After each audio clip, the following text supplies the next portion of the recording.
It was an early winter morning in New York. The weak sunlight filtered through towering skyscrapers, but inside the vast conference hall, the room was alive with flashing cameras and the constant hum of recording equipment. This was no ordinary press conference. It was a major event that had drawn hundreds of journalists and reporters from around the world. They weren't just there to report the news. They came to witness one of the most controversial and captivating figures in America, Donald Trump. Trump stepped up to the podium, exuding his signature presence, commanding, magnetic, and unmistakably bold. His perfectly tailored suit, assertive gestures, and sharp gaze swept across the audience, as if he had already claimed full control of the room. His answers to questions ranged from sharply critical rebuttals to humor-laced jabs that brought laughter and murmurs from the crowd. He wasn't merely answering questions. He was leading the conversation, a performer on a political stage, masterfully holding the audience in the palm of his hand. But amidst the laughter and lively atmosphere, an unexpected silence began to ripple through the crowd. A single hand rose from the middle of the audience, not from a prominent journalist or a recognizable reporter, but from a young man, a stranger. His sharp eyes and resolute expression hinted that he had prepared meticulously for this moment. Trump paused, his gaze shifting toward the man. The room followed suit, all eyes now fixed on the stranger. No one knew who he was, but his sudden and purposeful presence immediately shifted the tone of the room. The man's voice rang out, clear and firm, breaking the previously relaxed energy. "Mr. Trump, you often mention God in your speeches, as if he's always by your side.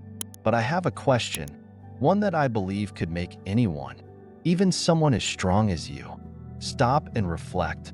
Why does God allow so much suffering in the world?" His words landed like a hammer blow, shattering the buoyant mood. The entire room fell into an uneasy silence. The flashes stopped. The whispers ceased. Hundreds of eyes were now locked on the podium, where Trump stood. Trump met the man's gaze, his own eyes shifting from initial curiosity to focused seriousness. He didn't respond immediately, instead taking a moment to consider not just the question, but the person who had asked it, someone who hadn't come to argue, but to pose a genuine, profound challenge. Behind the crowd, a few reporters sat frozen, suppressing their own reactions, unsure of what would happen next. Others scrambled to ready their cameras, sensing that this would be a moment worth capturing. The young man stood firm, his demeanor calm yet unwavering. As he waited for Trump's reply, Trump didn't rush. He remained steady, his sharp eyes scanning the crowd as if drawing them back into his orbit. Then, he leaned slightly toward the microphone, his composure unshaken. The room, now so silent it seemed to hold its breath, waited for what he would say next. Trump's eyes lingered on the young man for what felt like an eternity. His gaze, known for its intensity and sharpness, softened. His expression shifted to one of quiet reflection, as though he was sifting through memories and thoughts that were both deeply personal and universal.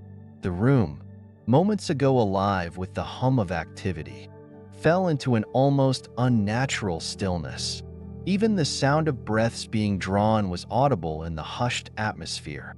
Trump stood motionless for a moment, taking in the weight of the question, a question that had challenged philosophers, theologians, and countless others for centuries. It wasn't a question about policies or plans, but one that pierced the very essence of belief and existence. He inhaled deeply and gave a slight nod, as if acknowledging that this question wasn't just profound, but deeply human.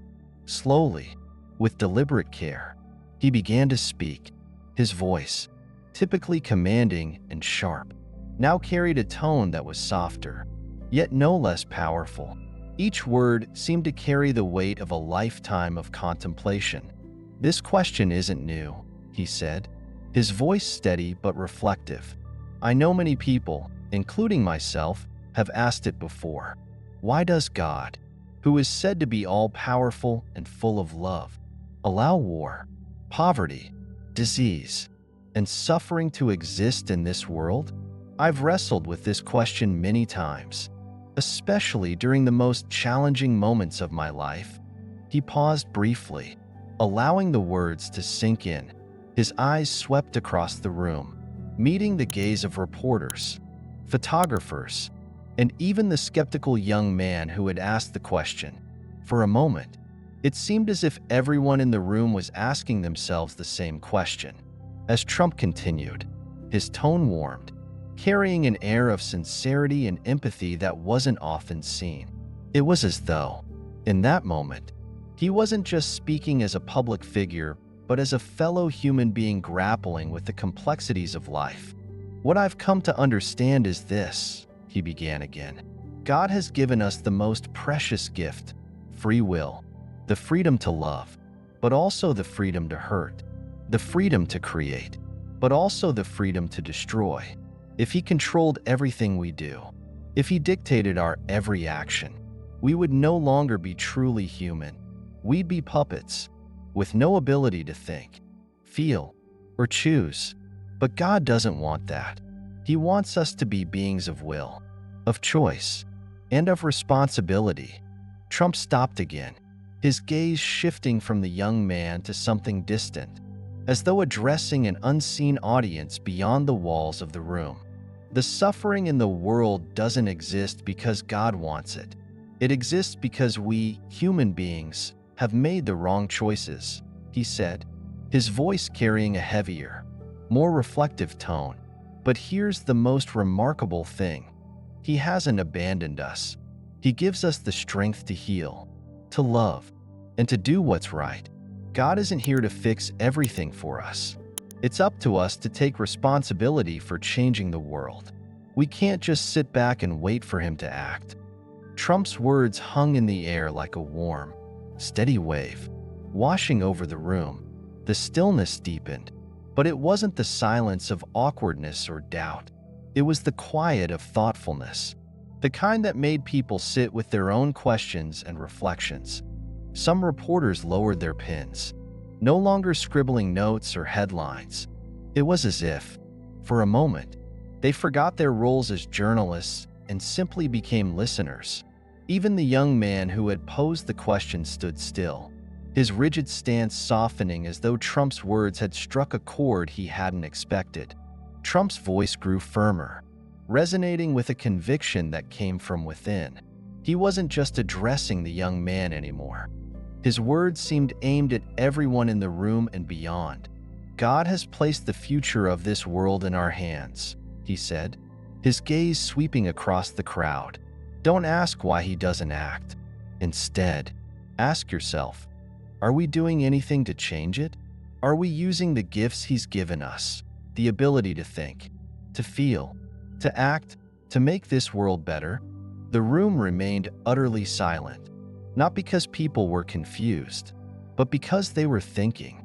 Every face seemed to hold the same expression, a mixture of introspection and resolve, as though they were each silently grappling with the question Trump had posed.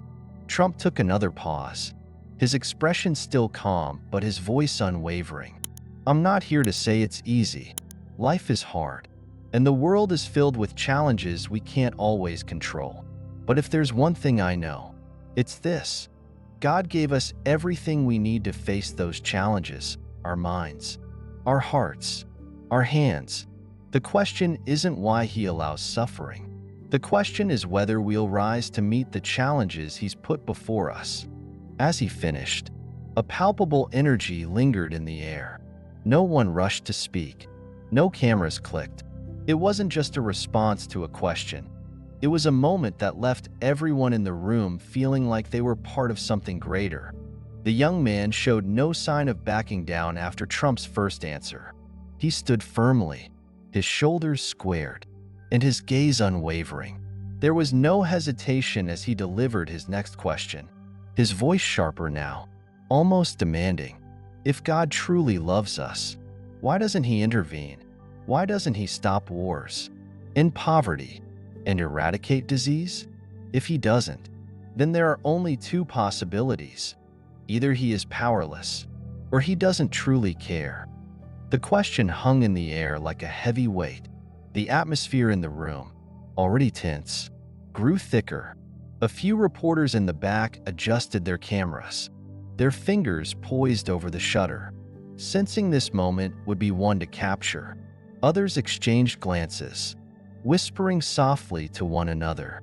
But the young man stayed still, his eyes locked on Trump, challenging him to respond. Trump didn't speak right away. He held his silence, allowing the full gravity of the question to settle over the room. His expression remained calm, but his gaze, usually sharp and assertive, softened slightly. After a moment, he nodded slowly, as if acknowledging that this wasn't just a fair question. It was a profound one that had troubled humanity for centuries. Finally, he leaned slightly toward the microphone, his voice steady and composed. "That's a great question, and I understand why you ask it," he began, his tone carrying an undercurrent of thoughtfulness. "But let me ask you this. If God intervened in everything, if he controlled it all, what would this world become?" He let the question hang for a moment, giving the audience time to think. His eyes moved deliberately across the room, making sure every person felt included in this moment of reflection. Then he continued, his voice slow and deliberate, each word cutting through the silence like a knife. "God isn't powerless, and he isn't indifferent. He has given us everything we need to solve the problems you've mentioned. He's given us the intelligence to create, the resources to build, and the hearts to love. But here's the truth. Instead of using those gifts wisely, we, human beings, have allowed selfishness, greed, and hatred to take over."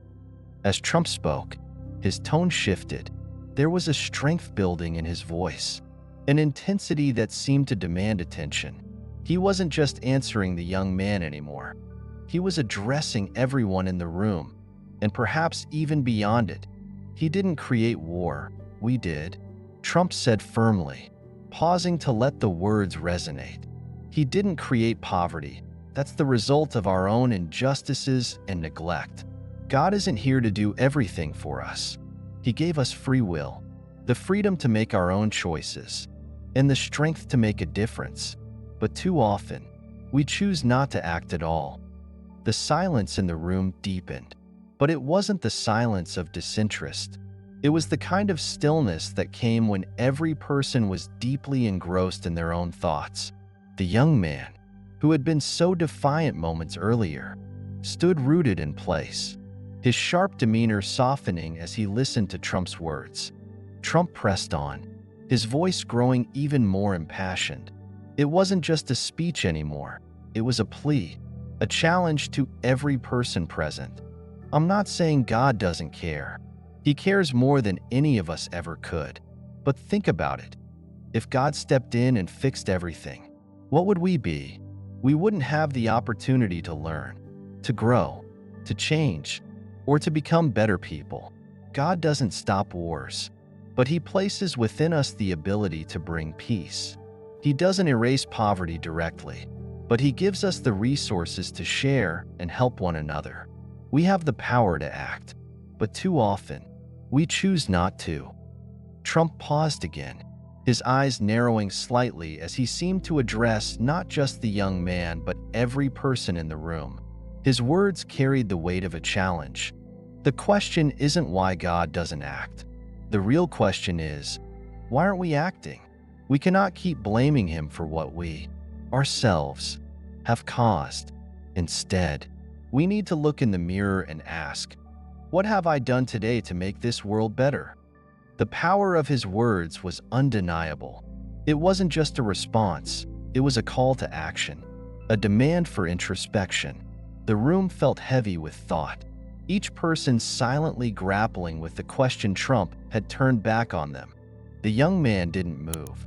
His eyes, once full of sharp defiance, now held a different expression, something quieter, more reflective. For the first time since he had spoken, he looked uncertain, as though the challenge he had posed to Trump had been redirected toward himself. The room remained silent, but it wasn't an empty silence. It was charged with the kind of energy that only deep reflection could create. Each person present seemed to be asking themselves the same question: what can I do to make a difference? The young man didn't flinch. His posture was steady, his gaze unwavering. It was clear he wasn't going to back down now. If anything, his next question carried even more weight, as though it was aimed not just at Trump, but at anyone who claimed faith in something unseen. "What proof do you have that God exists?" he asked, his voice deliberate, calm, but resolute. "How can you be so sure that he cares about you?" The words echoed across the room, silencing even the faintest murmur.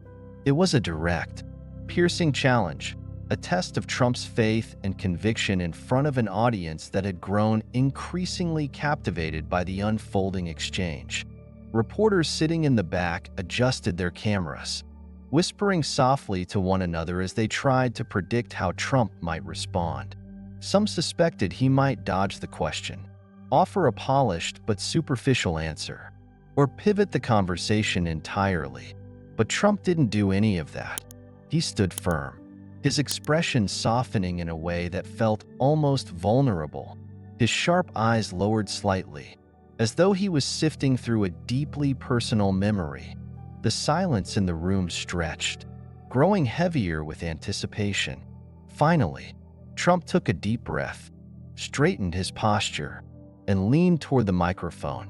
His voice, low and resonant, carried a gravity that drew every ear toward him. "I can't give you scientific proof, and I can't force you to believe in God," he began, his tone steady but reflective. "But I can tell you a story that happened to me, one that I believe you'll find hard to explain if you don't believe in God." He paused, his eyes scanning the room, drawing everyone into his narrative. The stillness was almost palpable, as if time itself had slowed. Even the young man who had asked the question seemed to lean in ever so slightly. His curiosity piqued. Trump continued, his words deliberate yet compelling. "In 2024, at a campaign rally in Pennsylvania, I was the target of an assassination attempt. It was a crowded afternoon. Thousands of people had gathered to hear me speak. But in that crowd was a man with a gun, intent on ending my life." He stopped, letting the gravity of his statement settle over the room. The audience, as if holding a collective breath, seemed frozen in their seats. Every camera lens in the room was trained on Trump, capturing a moment that felt as raw as it was profound. "The shooter aimed directly at me and fired," Trump said, his voice steady but growing in intensity. "The bullet was heading straight for my heart, but instead of hitting its target, it veered off course and grazed my ear, leaving just a small wound, mere millimeters. My friend, millimeters. And yet, here I am today, standing before you."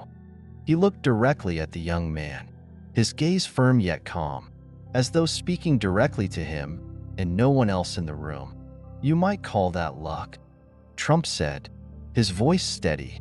"But think about it.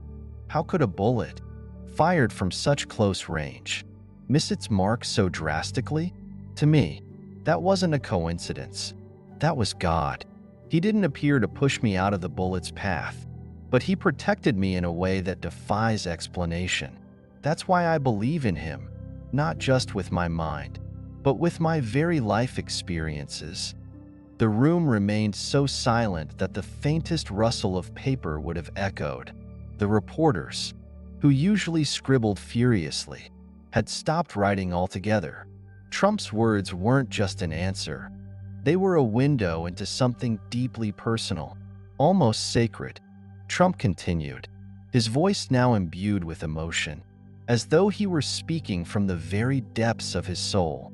"God doesn't need to appear before us to prove he exists. He's always there, in the moments we can't explain with logic. in the small miracles that happen every day. For me, surviving a situation where I had no chance is the clearest proof that he cares." He paused again, his gaze unwavering as he addressed the young man, his tone firm but kind. "You asked me how I know God exists. I know because I've lived through moments that no explanation, other than God, could possibly answer." The young man stood motionless, his sharp demeanor softening. His eyes no longer carried the same defiance as before. Instead, they reflected something different, something quieter. He didn't respond. He seemed lost in thought, as though Trump's words had struck a chord he hadn't expected. The room, once charged with tension, was now filled with a profound stillness. It wasn't the silence of confusion or boredom. It was the kind of silence that comes when people are deeply moved, when they are forced to confront something greater than themselves. From the back of the room, a reporter hesitantly broke the silence. His voice, slightly trembling, echoed in the hushed space. "Mr. Trump, what would you say to those who don't believe in God?" Trump turned back to the microphone, his expression earnest, his eyes shining with sincerity. "I don't force anyone to believe in God," he said, his voice steady but carrying an unmistakable warmth. "But I urge everyone to open their hearts to see the goodness that is greater than ourselves: love, kindness, and the power to change the world. God doesn't always intervene to save us, but He gives us the strength to overcome. For me, He isn't just a belief. He's the reason I'm standing here today." The room felt like it was holding its breath, and then, as if on cue, applause began to ripple through the crowd. It started softly, almost hesitantly, and then grew into a thunderous ovation that filled every corner of the hall. Cameras flashed, reporters scribbled furiously, and yet the energy in the room remained deeply reflective. The young man gave a small nod, his sharp demeanor replaced by quiet contemplation. He stepped back to his seat, no longer a challenger, but a man clearly deep in thought. Trump stood tall at the podium, his presence commanding yet human, as though he had just shared a piece of his soul with everyone in the room. Trump stood tall at the podium, his presence commanding yet approachable. His gaze swept slowly across the room, taking in the faces of reporters, staff, and even the young man who had just posed such difficult questions.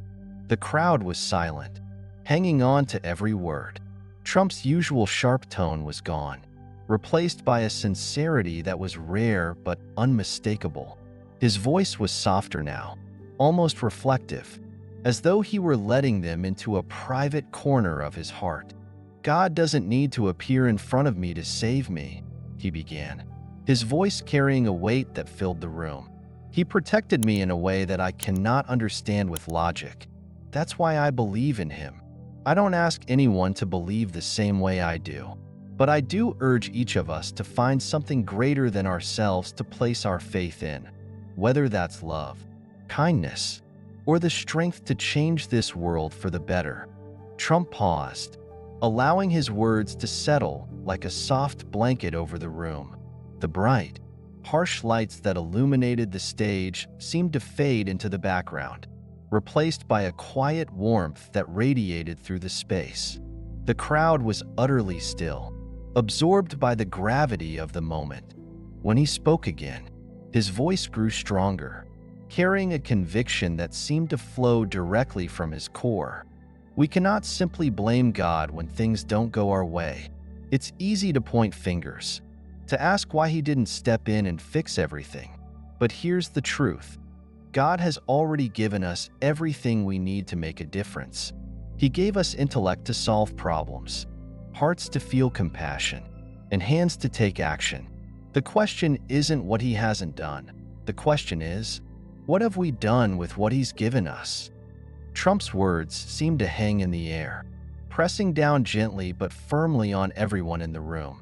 He leaned forward slightly, his voice carrying an urgency that demanded attention. "If this world is full of suffering, it is not His failure. It's the challenge he has given us to overcome. He's not going to do the work for us.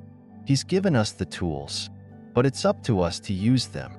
Every single one of us has the power to make a difference, but the choice is ours. As he spoke, the atmosphere in the room began to shift. It was no longer just a press conference.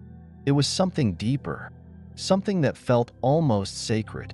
Whether the people in the audience were believers or not, they could feel the weight of his words. Trump wasn't preaching.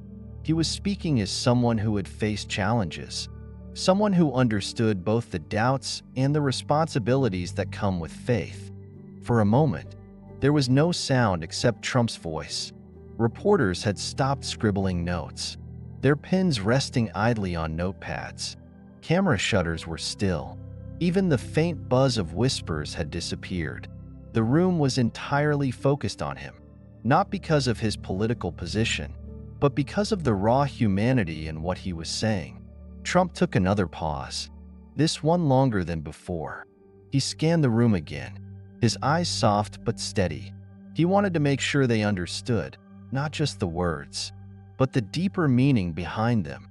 Faith isn't just about believing in something you can't see, he said, his voice quieter but no less powerful. It's about the choices we make because of that belief. It's about how we treat each other, how we act, how we rise to meet the challenges we face. Faith isn't passive, it's active. It's not about waiting for someone else to fix things. It's about standing up and taking responsibility for the world we live in. The room seemed to hold its breath as his words sank in. Slowly, from the back of the room, a single clap echoed, then another. The applause spread like a wave, growing louder and louder until it filled every corner of the hall. It wasn't the kind of applause that comes from obligation or politeness. It was genuine, a collective response to something that had touched everyone in the room in some way. In the corner, the young man who had challenged Trump stood silently. His once sharp gaze had softened, replaced by an expression of quiet thoughtfulness. He didn't clap, nor did he speak. Instead, he stood motionless, as though the weight of Trump's words was something he needed time to carry and understand. The applause continued to thunder through the room, but Trump didn't revel in it. He stood quietly, his hands resting lightly on the podium, his expression one of calm resolve. This wasn't about political points or sound bites. It was about something much bigger. And as the young man turned to leave the room, his steps slow and deliberate, it was clear that Trump's message had reached its intended target. Whether the young man would act on it or not was uncertain. But for that moment, the seed of something deeper had been planted. The press conference that day wasn't just a political event. It was a moment that transcended campaigns and headlines. It was a reminder that faith, no matter how one defines it, isn't just about belief. It's about the choices we make and the actions we take to better ourselves and the world around us. That press conference was more than a political event. It was more than a scheduled appearance or a routine Q&A session filled with sound bites and rehearsed answers. It was something different, something rare. It was a moment that transcended the usual boundaries of a campaign, reaching deep into the hearts and minds of everyone in attendance. Trump didn't just answer questions that day. He did something far more profound. He delivered a message that wasn't about policy or power, but about something far more enduring. Faith, not just in God, but in the capacity of humanity to rise above its challenges and shortcomings. At one point, with his voice steady and his tone filled with sincerity, he said, "Faith is not only about religion, it's about how we live, how we love, how we act, and how we come together to change the world." Those words, spoken in that charged moment, lingered in the air long after the applause had died down. They resonated because they weren't just words. They were a challenge, a call to action for those in the room, whether they believed in God or not. The press conference served as a powerful reminder of a simple but profound truth. The greatest strength of humanity doesn't lie in our ability to ask questions. no matter how sharp or insightful they may be. Our strength lies in what we choose to do in the face of those questions. It lies in our capacity to act with compassion, to take responsibility, and to create change when it is needed most. The atmosphere as people began to leave the hall was unlike that of most political events. There was no rush to pack up cameras, no hurried chatter about headlines. Instead, there was a quietness, almost a reverence, as though everyone was carrying something intangible but deeply important with them. Some of the reporters, hardened by years of covering campaigns, found themselves holding their notepads a little tighter, as if the words they jotted down were more than quotes, they were ideas worth holding on to. A few people lingered in the back of the room, their faces contemplative, as if replaying the moments that had just unfolded, trying to grasp the full weight of what they had witnessed. One young woman, a reporter from a small regional outlet, stopped at the doorway. She looked back at the stage where Trump had stood and spoke quietly to her colleague. "I don't think I've ever been to a press conference like that. It wasn't just about politics. It was something else." Her colleague nodded, too moved to respond with more than a quiet agreement. What people carried with them as they left that room was more than just notes for their stories or details to dissect later. It was something greater, a reminder that each of us, no matter our beliefs or doubts, has the power to be a light in someone else's life. Trump's words had reminded them of a deeper truth, the existence of God, or even simply the existence of goodness, becomes most clear not in the grand gestures but in the small, quiet acts of kindness and responsibility that ripple outward, changing lives in ways we may never fully see. And for that moment, at least, the press conference had become more than just another day in the campaign trail. It had become a moment of connection, a moment that reminded everyone in attendance of the extraordinary power of humanity to rise to the occasion, to act with purpose, and to believe in something greater than themselves.